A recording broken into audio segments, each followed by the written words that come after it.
Hello వ్యవసాయకులారా, అందరికి నమస్కారం. ప్రకృతి చూడడానికి ఈ వర్షాకాలంలో ఎంతో రమ్యంగా, ఎంతో అందంగా ఉంటుంది. అట్ ది సేమ్ టైం రైతులు గనక ఆదమరిస్తే గనుక ఈ యొక్క వర్షాకాలంలో ఎన్నో ప్రమాదాలను రైతులు ఫేస్ చేయాల్సి ఉంటుంది.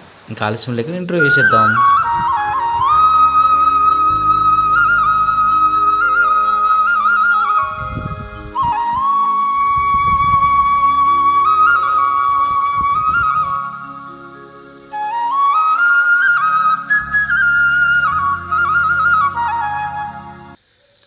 ఓకే, ఇక టాపిక్లోకి వచ్చేసేద్దాం.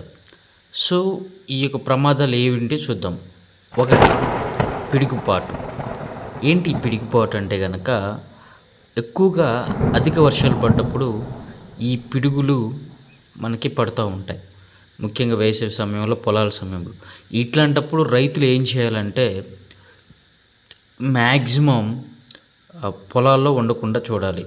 ఇంకోటి, కరెంటు స్తంభాల దగ్గర కానివ్వండి, లేకపోతే కరెంటు వైర్ల దగ్గర ఇవ్వండి, లేకపోతే పొలాల్లో ఉండి ఫోన్ మాట్లాడడం, ఫోన్ వాడడం ఇట్లాంటివి అస్సలు చేయకూడదు.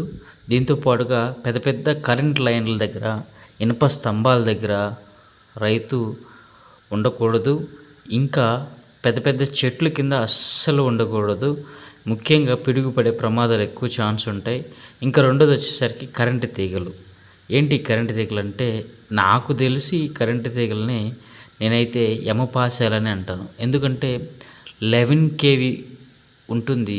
దీనికి 3 ఫేస్ 11 kV అంత పవర్ ఉంటుంది. కాబట్టి ఒక మనిషిని కూడా క్షణాల్లో మ్యాక్సిమం మృతి పొందే ఛాన్స్ ఉంటుంది. కాబట్టి రైతు మ్యాక్సిమం ఏం చేయాలంటే ఎక్కువగా ఈ బోర్లు, కరెంటు స్తంభాలు, లేదా ట్రాన్స్ఫార్మర్ ఇట్లాంటి వాటిలో ఈ కరెంటు వైర్లు తెగిపోవడం ఇట్లాంటి దాని ప్రమాదాలు ఉన్నప్పుడు రైతు తానంతట తాను రిపేర్ చేయకుండా ఒక టెక్నీషియన్ని, ఎలక్ట్రీషియన్ని పిలిపించి చేయించడం చాలా మంచిది.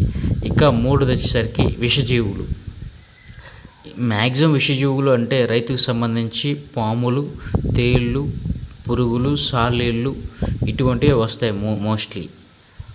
ఇవి ఎట్లా డేంజర్ అంటే, మనము కనుక పొలంలో ఆదమర్చి ఉంటే ఆ పొదల చాటునో, గడ్డి చాటునో పాములు, ముఖ్యంగా ఎదుర్కొనేది పాములు. ఈ విషపు పాములని రైతు ముఖ్యంగా ఎదుర్కొంటూ ఉంటాడు. ఇందులో రక్తపింజరని, Russell viper, next king cobra, spotted cobra, Indian krait ఇట్లాంటి చాలా స్నేక్స్ ఉంటాయి. బట్ నేను ఎగ్జాంపుల్ చూపిస్తాను మీకు. రైతు పొలాల్లోకి వెళ్ళేటప్పుడు కంపల్సరీగా చప్పుడు చేసుకుంటూ కనుక వెళ్తే ఆ పాములు ఇమ్మీడియట్గా అక్కడ నుంచి వెళ్ళే మార్గం ఉంటుంది. ఇంకా మనం జాగ్రత్తగా చూడాల్సింది ఏంటంటే, తేళ్ళు ఇటువంటివి ఈ రాళ్ళ సందుల్లోనూ, మట్టి పెడ్డల్లోనూ, లేకపోతే కింద గడ్డుల్లోనూ ఉంటుంటాయి. రైతు చూసుకొని వ్యవహరించాల్సి ఉంటుంది. మ్యాక్సిమం రైతు ఈ కింద పడుకోవటం కొంచెం అవాయిడ్ చేయాలి. ఎందుకంటే ఆదమరిచి నిద్రపోతే కనుక అవి ఎప్పుడు వస్తాయో తెలియదు. అదే పొలంలో ఏదైనా ఒక మంచాన్ని మనం మంచిని ఏర్పాటు చేసుకుంటే కొంతవరకు దీన్ని తగ్గించుకోవచ్చు. ఇంకా పొలానికి వెళ్ళేటప్పుడు ముఖ్యంగా కొన్ని మనం మెయింటైన్ చేయాలి. ఇందులో టార్చ్ లైట్ ఒకటి, బూట్లు, సేఫ్టీ బూట్లు కూడా చాలా ఇంపార్టెంట్. ఇది ఉంటే చాలా వాటిని నివారిస్తుంది. ఇంకా మన చేతి కర్ర ఒకటి కూడా, చేతిలో కర్ర ఏంటంటే మెయింటైన్ చేయాలి. చప్పుడు చేసుకుంటూ వెళ్ళాలి ఫీల్డ్లోకి, పొలాల్లోకి. కాబట్టి కర్ర మెయింటైన్ చేయాలి. ఇంకా నాలుగోది వచ్చేసరికి జారేగట్లు. ఏంటి జారేగట్ల వల్ల రైతుకి ఎటువంటి ప్రమాదం అంటే, కొన్ని చోట్ల అన్ఈవెన్గా ఉంటాయి, అంటే సరిగ్గా ఉండవు గట్లు.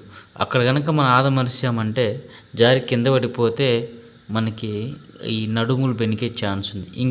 ఐదోది వచ్చేసరికి మానవ ప్రమాదాలు. ఏంటి మానవ ప్రమాదాలు అంటే, ఈ మధ్య బాగా ట్రెండ్ అయిపోయింది. పొలాల్లో ఉండి బీర్లు తాగటం, మందులు తాగటం, అవన్నీ అక్కడే పడేసి వెళ్ళిపోవటం, పగిలిపోవటం.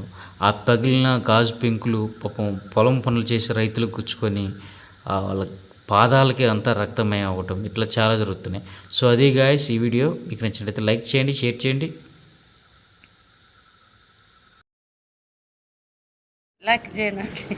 యూట్యూబ్ ఛానల్ అప్లోడ్ చేయి.